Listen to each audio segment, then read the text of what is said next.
क्या आपको कभी ऐसा महसूस हुआ है कि कोई आपको अपनी मर्जी से कुछ करने के लिए मजबूर कर रहा है और आपको पता भी नहीं चला कि आप कैसे उनकी बात मान गए? ये कोई जादू नहीं, बल्कि डार्क साइकोलॉजी की ट्रिक्स हैं। ये ट्रिक्स लोग आपको कंट्रोल करने के लिए इस्तेमाल करते हैं और आज हम इन्हें डिकोड करेंगे ताकि आप इनसे खुद को बचा सकें। डार्क साइकोलॉजी क्या होती है? डार्क साइकोलॉजी एक साइकोलॉजिकल टूल है जिसका इस्तेमाल लोग दूसरों को कंट्रोल करने, उन्हें मैनिपुलेट करने और अपने फायदे के लिए इस्तेमाल करने के लिए करते हैं। इसमें हिडन मनोवैज्ञानिक तकनीकों का इस्तेमाल किया जाता है जिन्हें पहचानना आम इंसान के लिए मुश्किल होता है। क्या कभी किसी ने आपसे कहा है कि अगर तुमने मेरी मदद नहीं की तो मैं बहुत दुखी हो जाऊंगा? यह एक तरीका होता है जिससे लोग आपके अंदर अपराध बोध, गिल्ट पैदा करके आपको मजबूर करते हैं कि आप उनकी बात मानें। अगर कोई आपको इमोशनल ब्लैकमेल कर रहा है तो ठंडे दिमाग से सोचें कि क्या यह आपकी जिम्मेदारी है या नहीं।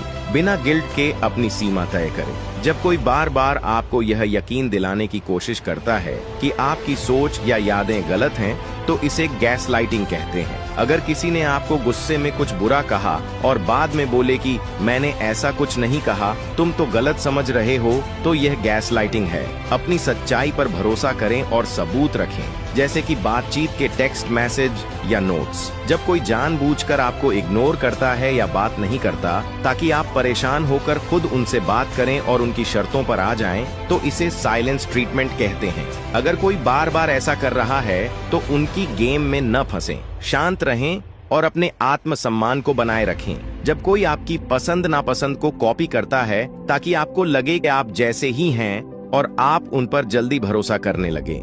किसी पर भी जल्दी भरोसा न करें। देखें कि क्या वे सिर्फ आपकी पसंद को फॉलो कर रहे हैं या उनका खुद का भी कोई व्यक्तित्व है। जब कोई आपको शुरुआत में बहुत ज्यादा प्यार और अटेंशन देता है लेकिन बाद में धीरे धीरे कंट्रोल करने लगता है, यह खासकर रिलेशनशिप में होता है। अगर कोई बहुत जल्दी बहुत ज्यादा प्यार और अटेंशन दे रहा है तो थोड़ा सतर्क रहें और समय लें उन्हें समझने के लिए। आत्म जागरूकता। सबसे पहले इन ट्रिक्स के बारे में जानें और पहचानना सीखें। नो कहने की हिम्मत रखें। हर बात पर हाँ कहना जरूरी नहीं है, जरूरत पड़े तो ना कहें। Emotional control. अपने इमोशंस को दूसरों के कंट्रोल में न आने दें। किसी भी स्थिति में ठंडे दिमाग से सोचें। सकारात्मक और मजबूत लोगों के साथ रहें, जो लोग आपको सही गाइडेंस देते हैं और आपकी मेंटल हेल्थ का ध्यान रखते हैं, उनके साथ समय बिताएं। तो दोस्तों, यह थी कुछ डार्क साइकोलॉजी ट्रिक्स जिनका लोग इस्तेमाल करके आपको कंट्रोल कर सकते हैं। लेकिन अब आप इनके बारे में जानते हैं और खुद को बचा सकते हैं। क्या आपको कभी इनमें से किसी ट्रिक का सामना करना पड़ा है? तो कमेंट में बताएं। वीडियो पसंद आया हो तो लाइक करें, शेयर करें और चैनल को सब्सक्राइब करना न भूलें। मिलते हैं अगले वीडियो में।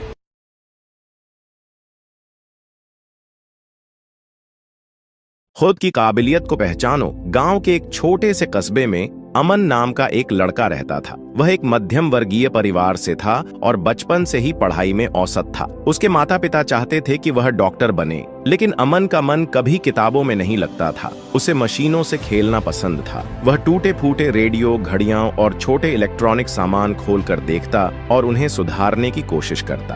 अमन के माता पिता और शिक्षक हमेशा उसे पढ़ाई में अच्छा करने की सलाह देते थे। वे कहते, अगर अच्छे नंबर नहीं आए तो जिंदगी में कुछ नहीं कर पाओगे। अमन हर साल परीक्षा पास तो कर लेता, लेकिन कोई खास उपलब्धि नहीं दिखा पाता। उसकी रुचि पढ़ाई में नहीं बल्कि तकनीक में थी। एक दिन गांव में एक बड़ा मेला लगा। वहां एक पुराना रेडियो सुधारने का मुकाबला हो रहा था। अमन ने बिना किसी डर के उसमें हिस्सा लिया। वह 1 घंटे में रेडियो ठीक कर दिया, जबकि बाकी प्रतिभागी अब भी समस्या ढूंढने में लगे थे। जजों ने उसे सराहा और एक छोटे से इनाम से नवाजा। यह उसके लिए एक बड़ा मोड़ था। इस घटना के बाद अमन को एहसास हुआ कि वह एक औसत छात्र हो सकता है, लेकिन वह एक बेहतरीन टेक्नीशियन बन सकता है। उसने घर के पुराने इलेक्ट्रॉनिक सामानों को सुधारना शुरू किया।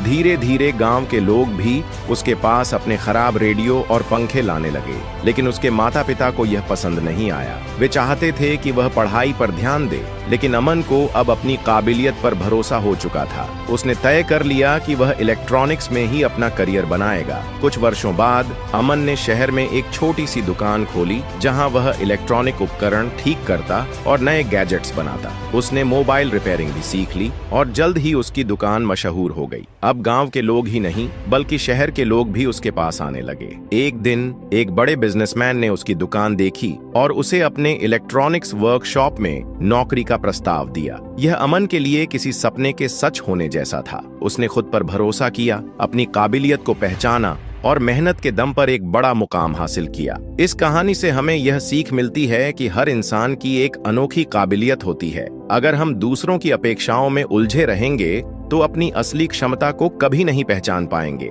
जरूरी नहीं कि हर कोई डॉक्टर या इंजीनियर बने, लेकिन अगर आप अपने हुनर को समझें और मेहनत करें तो सफलता आपके कदम चूमेगी। खुद की काबिलियत को पहचानो, उस पर भरोसा रखो और उसे निखारने में अपना सर्वश्रेष्ठ दो। सफलता खुद ब खुद आपके पास आएगी। आज की मेहनत कल की पहचान बनेगी। क्या आप जानते हैं कि आपकी आज की मेहनत ही कल आपको वो पहचान दिला सकती है जिसका आपने सिर्फ सपना देखा था? आज मैं आपको एक ऐसे लड़के की कहानी सुनाने जा रहा हूँ जिसने मेहनत को अपनी आदत बना लिया और दुनिया ने एक दिन उसे सलाम किया। ये कहानी है अर्जुन नाम के एक लड़के की। एक छोटा सा गांव, टूटी फूटी झोपड़ी, एक किसान पिता और सिलाई का काम करती माँ। घर की हालत ऐसी थी कि 2 वक्त की रोटी भी मुश्किल से नसीब होती थी। लेकिन अर्जुन के सपने बहुत बड़े थे। वो इंजीनियर बनना चाहता था। गांव में अच्छी स्कूलिंग नहीं थी, लेकिन फिर भी अर्जुन हर रोज 5 किलोमीटर पैदल चलकर स्कूल जाता था। गर्मी हो या बरसात, उसके हौसले कभी नहीं डगमगाए। किताबें नहीं थीं तो अर्जुन पुराने पेपरों पर नोट्स बनाता। बिजली नहीं थी तो वो दिए की रोशनी में पढ़ाई करता। लोग मजाक उड़ाते थे, अरे किसान का बेटा इंजीनियर बनेगा, बड़े सपने मत देखो अर्जुन, तुमसे नहीं होगा। लेकिन अर्जुन ने कभी जवाब नहीं दिया। उसने ठान लिया था, आज मेहनत करूंगा ताकि कल लोग मेरा नाम लें। हर सुबह 4 बजे उठकर खेतों में काम करता, फिर स्कूल जाता, फिर वापस आकर माँ के साथ सिलाई में मदद करता और रात में पढ़ाई करता। वो थकता जरूर था लेकिन रुकता कभी नहीं था। 12वीं की परीक्षा में अर्जुन ने पूरे जिले में टॉप किया। गांव में पहली बार किसी ने इतना बड़ा रिजल्ट दिया था। सब हैरान थे, लेकिन असली परीक्षा तो अभी बाकी थी, इंजीनियरिंग एग्जाम। उसके पास कोचिंग के पैसे नहीं थे, लेकिन उसने ऑनलाइन फ्री वीडियो से तैयारी शुरू की। पुराने मोबाइल और कमजोर नेटवर्क के बीच भी वो डटा रहा। एक दिन रिजल्ट आया, अर्जुन का चयन देश के टॉप इंजीनियरिंग कॉलेज में हो गया था। वो दिन था जब गांव वालों की आंखों में आंसू थे, गर्व के आंसू। जिन लोगों ने ताने मारे थे वही आज उसकी मेहनत की मिसाल देने लगे। अर्जुन की कहानी हमें सिखाती है, हालात चाहे जैसे भी हों, अगर इरादे मजबूत हैं तो रास्ते खुद बनते हैं। लोग क्या कहते हैं उससे फर्क नहीं पड़ता। फर्क पड़ता है तो सिर्फ आपकी मेहनत से। आज की नींव जितनी मजबूत होगी, कल की इमारत उतनी ही ऊंची बनेगी। अगर अर्जुन हार मान लेता तो आज उसका नाम कोई नहीं जानता, लेकिन उसने हर मुश्किल को सीढ़ी बनाया और उन पर चढ़ता चला गया। तो दोस्तों, जब कभी थक जाओ, जब लगे कि रास्ता मुश्किल है, तो अर्जुन को याद करना, क्योंकि आज की मेहनत कल की पहचान बनेगी। गांव के पास एक छोटा सा कस्बा था जहां रवि नाम का एक युवक रहता था। वह बचपन से ही बड़े बड़े सपने देखता था। वह हमेशा अपने दोस्तों और परिवार के सामने कहता कि एक दिन वह बहुत बड़ा आदमी बनेगा। लेकिन समस्या यह थी कि वह सिर्फ बातें करता था, कोई ठोस कदम नहीं उठाता था। रवि के दोस्त अक्सर उसकी बातें सुनते और हंसते हुए कहते, यार सपने देखना अच्छी बात है, लेकिन जब तक तुम कुछ करोगे नहीं तब तक कुछ बदलेगा नहीं। लेकिन रवि उनकी बातों को नजरअंदाज कर देता। एक दिन कस्बे में एक अनुभवी व्यापारी श्री वर्मा आए। उन्होंने गांव के युवाओं को एक सभा में बुलाया और कहा, सफलता सिर्फ बातों से नहीं आती, बल्कि मेहनत और एक्शन से आती है। उन्होंने एक कहानी सुनाई।